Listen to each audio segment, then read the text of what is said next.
Grand Prix, but everyone was pretty much an ex-UFC roster member. Yeah. Other than Fedor. Anyone else? Or King Mo. But they had King Mo and Fedor.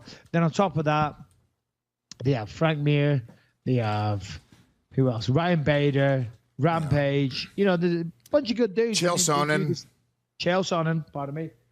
Yeah, exactly. So they have these fights, and but they space them out every few months. So there's no real feel of a Grand Prix. Yeah, I agree. Do you know what I mean? But remember when Strikeforce did that heavyweight Grand Prix? It was sick. There was a few fights in one night, you know, and then quickly again they had the second round, and then you had the winner, and they kept the hype rolling. Certainly in Pride, things were a little different. You used to fight more than one time in one night, but this doesn't feel like a Grand Prix in Bellator. You know, it's just they have a fight, and then months and months later they have another one. I don't know. They've lost any kind of hype there, or you know, they lost any hype that they had, in my opinion. I agree. forgot it was even going on until I saw it on an MMA website this morning. I'd forgotten that Grand Prix was even still going on. Now it's a good fight. You got Frank Mir taking on Fedor Emelianenko, which is two old school pioneers, if you will, of MMA, two true vets. Frank Mir around forever, one of the true old school guys. Of course, Fedor,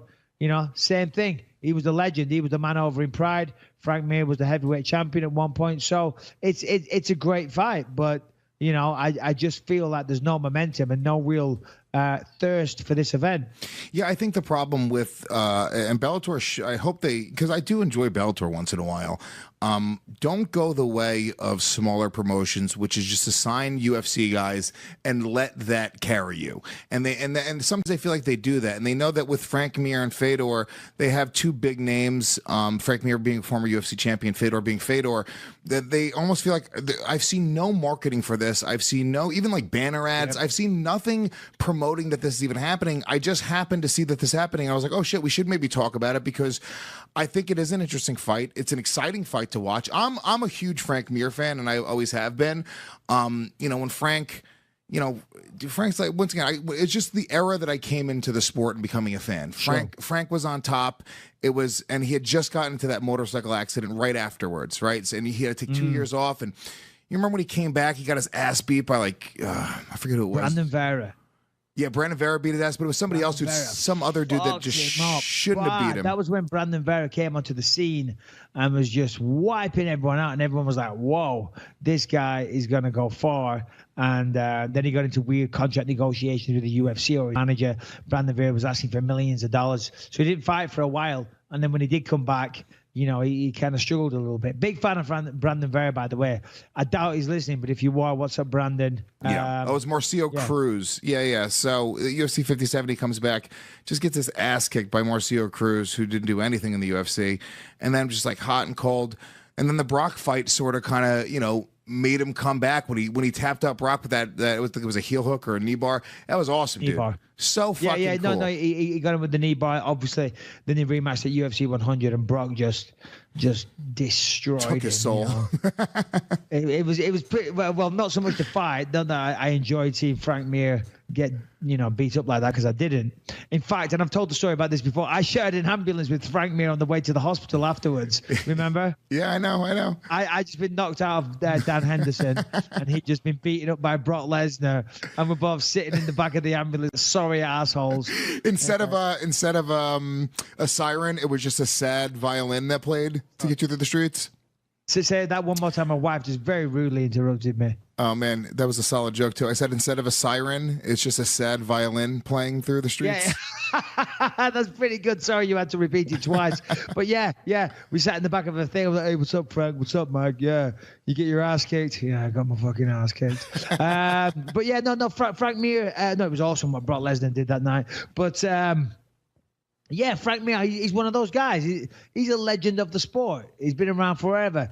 As I said, so is Fedor Emelianenko. So there is a certain nostalgia about this fight. It was one of those fights. Remember, people used to talk about, could Randy beat Fedor? Could Frank Mir beat Fedor? He's in the UFC. He's in Pride. These fights will never happen. Well, now that is happening, and it's good. But I just feel like it's I was going to say 10 years, but that's a bit much. It's at least 5 years out of date. I don't know about Frank Mir. I haven't seen him fight lately.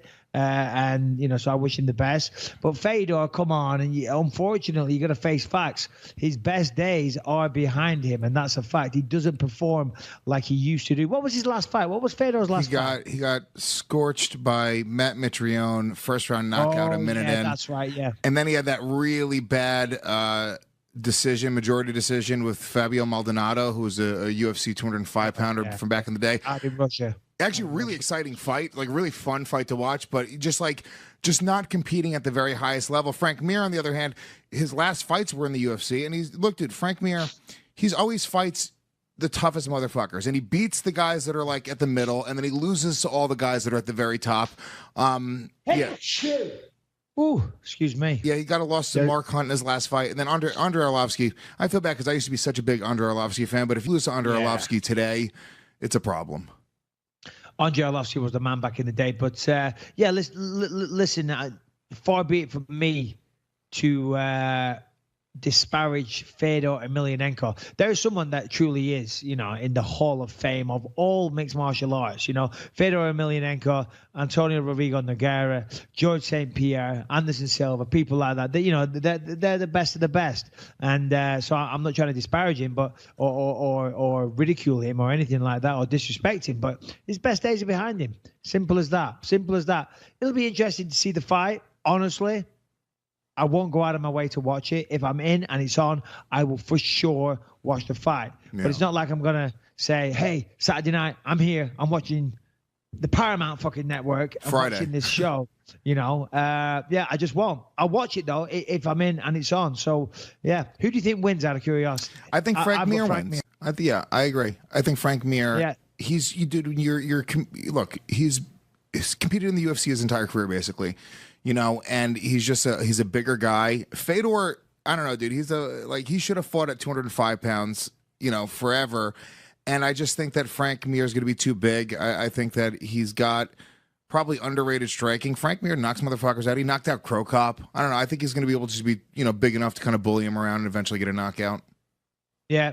No, you're right. I probably agree. I think he's just naturally a bigger guy as well. So, there you go. All right. So, a bit of a weird one today because, as I say, I just flew in from Australia and I've been feeling sick and I'm arguing with car salesmen and stuff like that. And there's not that much going on in the world of MMA. Shall we do some questiones? Yeah, let's get some questions going. If you guys want to join the conversation, you can do so by shooting us an email, bym@gasdigitalnetwork.com, bym for believe you me at gasdigitalnetwork.com. We always pick 3 questions or so to end the show with, and we always answer them very, very honestly. Also, I got to say, I know a lot of people have been, saying that we should be doing this for a little while. We officially are launching the Believe You Me YouTube channel. Shannon, do you know the URL for that? I don't. We can tweet it out later tonight. Yeah, we'll tweet it out later tonight. So listen, I know a lot of people are used to the latest version of the podcast coming out on the Gas Digital's YouTube channel. It's going to be a separate YouTube channel for Believe You Me. So look for this episode, which is number 60, on that YouTube channel. So make sure you guys go and find that out. And we're also going to put out the video at the same time as the audio, so you guys don't have to wait for the video or watch it twice. About time, Lewis. Yeah. And listen, if you guys fucking love the show. Some time. Okay. If you love the show, you should know that we have 60 episodes available on demand wherever you want to watch them. You guys can support the show directly by signing up at gasdigitalnetwork.com. You get every episode we've ever done. You get them pre-released. They're all that good, ad-free as well. I know people hate ads. We have a live chat that you guys could join, a message board, all that good stuff, and it supports the show directly. Go to gasdigitalnetwork.com, use the promo code BYM, and it helps us out and helps yourself out as well. So, all right, here's some questions. All right, my name is Taylan, and I'm from Berlin, Germany. Hi, Mike. Hi, Lewis.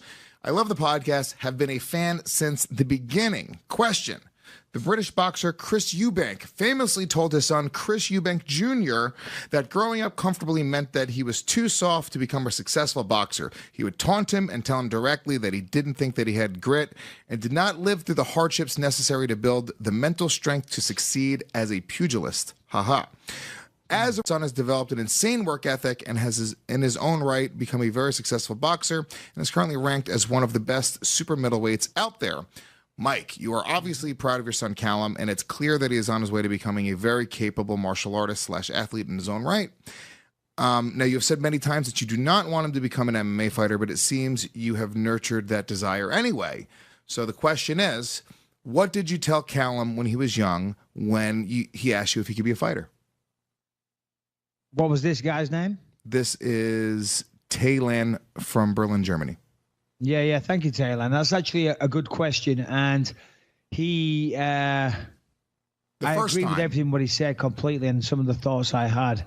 So Chris Eubank Jr., he's an amazing fighter. He really is. And as his dad was. Are you familiar with his dad, Lewis? Probably not. No, I'm not.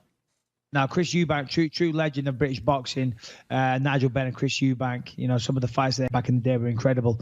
So, yeah, big